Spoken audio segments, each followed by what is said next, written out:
Right, so I've done the collar construction. We're now going to look at the insertion.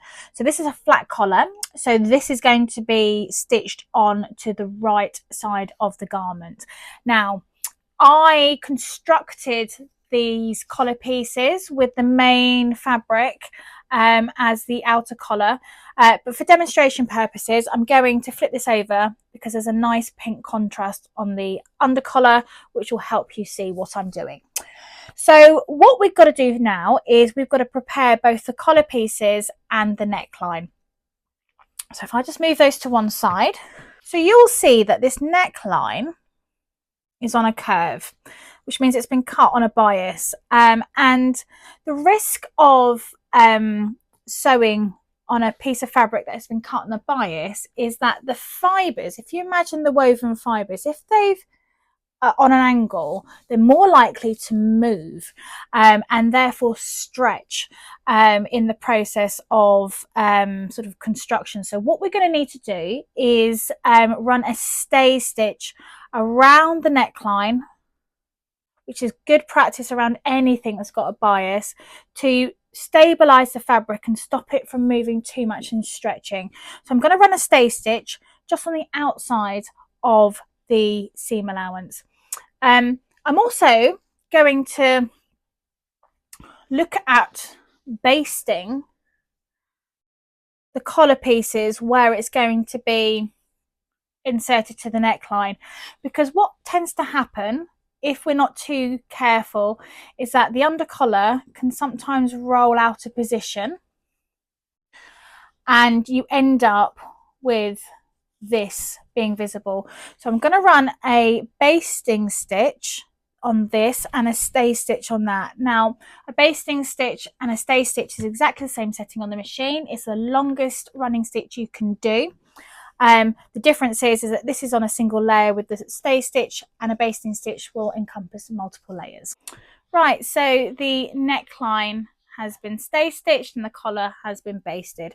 So we are going to start looking at the insertion. Now, this is made up of two pieces, and as such will need to be absolutely balanced when they are put onto the garment. And it's the same with waistbands. It's the same with a standard collar.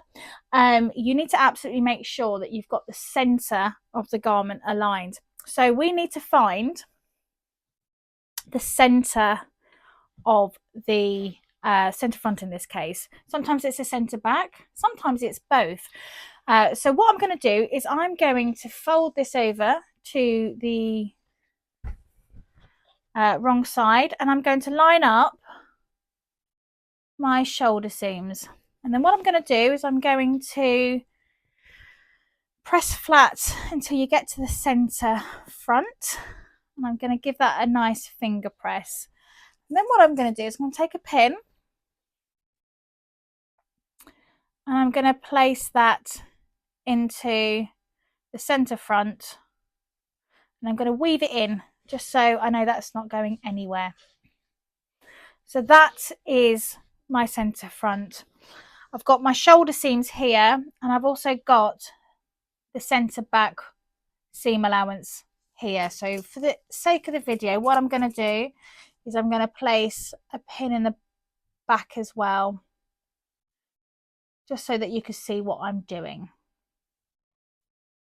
Okay, so we now need to start looking at easing this in, and you will notice that this isn't sitting flat. This is on a curve. Actually, in fact, there's two curves. There's going up to the shoulder and coming down to the front. So your collar piece will also move in the same way, which means that we have some easing to do. And easing is a technique that's incredibly important to sewing, and one to really master at the early stage. So what I'm going to do is I'm going to find the placement for the center front. Okay, and there can be small tweaks to the pinning of this, but ultimately what you've got to remember is that you are not lining it up with the raw edge. You need the raw edges to be in line with each other, but they're not necessarily matching each other because you are stitching at the seam allowance, and in this case that is 1 centimetre. So if I were to measure 1 centimetre down from here, that's where your collar, or the collar, is going to be stitched. So when I place this on, I want to make sure that the tip of my collar, or the edge of my collar, is meeting at that 1 centimetre seam allowance. I'm just going to place a pin in there. I'm then going to follow this collar all the way over the shoulder and around to the back seam allowance there. Okay, so I'm marrying it up with that pin, and I'm going to place a pin in there. I then want to make sure that the notch in my collar, and you will have notches throughout the collar pieces as you continue your sewing journey, matches up. In this case it's the shoulder seam,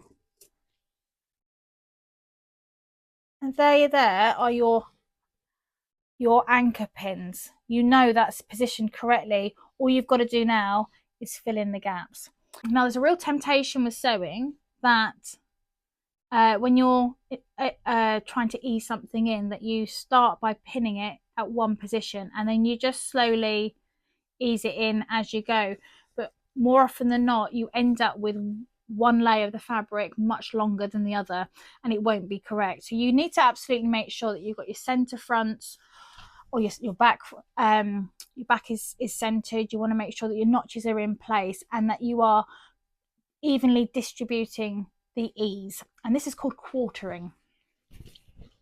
And the best way to do it is to go between your pins. So in this case I'm going from the center front and the shoulder seam, and then to sort of fold the whole thing almost in half, and to mark, I tend to do it with a finger press, where the center of those pins are on the main garment, and in this case the collar, and then I line them up. I can place a pin in there, and then I do the same between that pin and that pin. And you can do this as many times as you need to get the whole thing eased in, and it is the best way I find to do any sort of easing. This is the methodology that I would do. So I'm going to ease that through, and then I'm going to show you the results. All right, so that's now eased in, and that's going to sit lovely. Actually, it's sitting really lovely. So what I'm going to do is I'm now going to baste this collar onto the seam allowance. So the reason why I'm basting this is because we have an additional step to do, which is the facing, which will be placed on top of the collar and the main garment and then folded to the wrong side, which will create a really neat finish to this raw edge.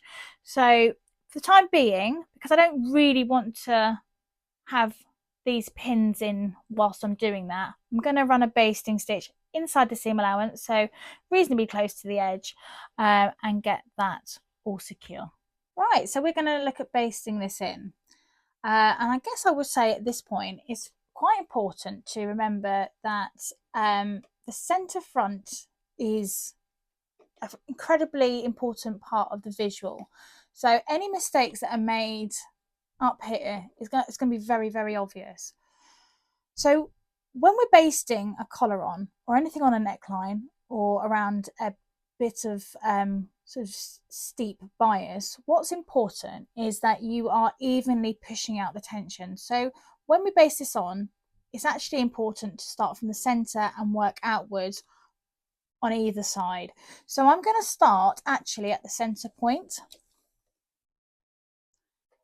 and I'm going to just demonstrate how you start to navigate some of these big bends, particularly around the shoulder. So as normal, I will start off this basting stitch. I'm going to do a couple of reverse stitches, and away I go.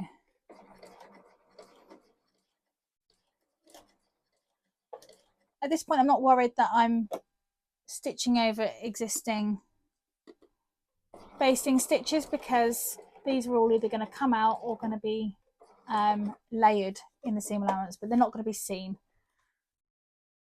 Okay, so you'll see that this shoulder point is starting to move upwards, so it's really important you get your thumbs, where possible, into the fabric to secure the layers in between the pins and to stop it from getting caught up in the feed dogs and running away with itself.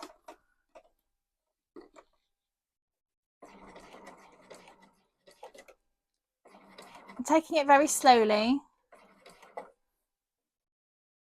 and lifting the foot where necessary can also help.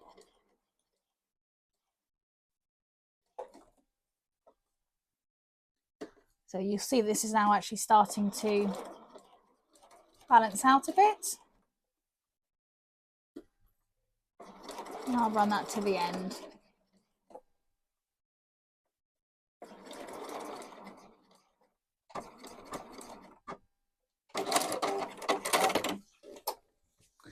Right, so that's now all stitched in, and I'm going to go around to the other side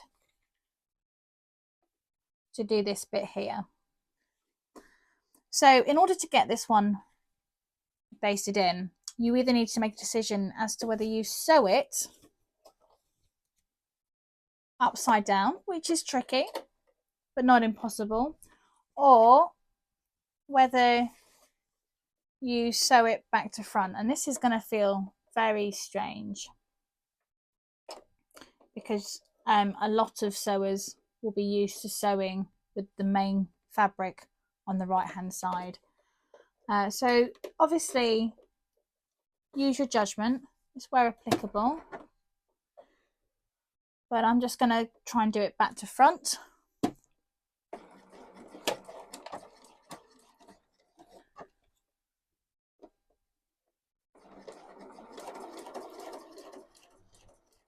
But what I am absolutely certain of is that all of the tension is going to be evenly pushed to the back of the garment. So I'll just finish this off now. Right, so that's now been basted on and looking very sweet. So that will sit at the back. That's how it sits at the front. We now just need to finish this all off with the facing.